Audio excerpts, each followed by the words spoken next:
নির্মীয়মান আসাম আগরতলা জাতীয় সড়কের NH-08 চম্পকনগরের জম্পুই চমুনি এলাকায় বেহাল রাস্তার কারণে একটি পণ্যবাহী লরি প্রায় 8 ঘন্টা ধরে আটকে পড়ায় সৃষ্টি হয় তীব্র যানজট। এর ফলে সড়কের দুই পাশে কয়েকশো যানবাহন দীর্ঘক্ষণ আটকে থাকে এবং চরম ভোগান্তিতে পড়েন হাজারো যাত্রী। স্থানীয়দের অভিযোগ, জাতীয় সড়ককে 4 লেনে উন্নীত করার কাজ দীর্ঘদিন ধরে অত্যন্ত ধীর গতিতে চলছে। তারই জেরে রাস্তার বেহাল অবস্থা তৈরি হয়েছে এবং প্রায়ই যান চলাচলে বিঘ্ন ঘটছে। এদিন লরি আটকে পড়ায় পরিস্থিতি আরো ভয়াবহ আকার ধারণ করে। ঘটনায় ক্ষোভ প্রকাশ করেছেন যানবাহনের চালক, যাত্রী ও স্থানীয় বাসিন্দারা।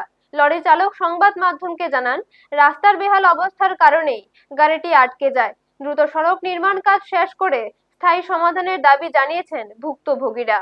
ব্যুরো রিপোর্ট, নিউজ তৎকাল 24।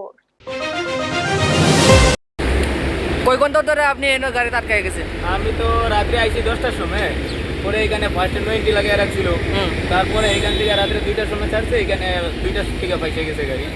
তো কয় ঘন্টা আটকাইছে এখন?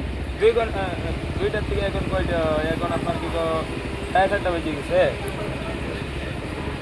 5-6 ঘন্টা হয়ে গেছে। 5-6 ঘন্টা গেছে না? হ্যাঁ, এখানে পাইছি। তো আপনার গাড়ির কারণে তো প্রতি অনেকটি গাড়ি পিছনে আছে, সামনে আছে। এখন কি করবেন, এটা তো আপনার কি মেন রাস্তা, হাইওয়েতে ফেসে গেছে না।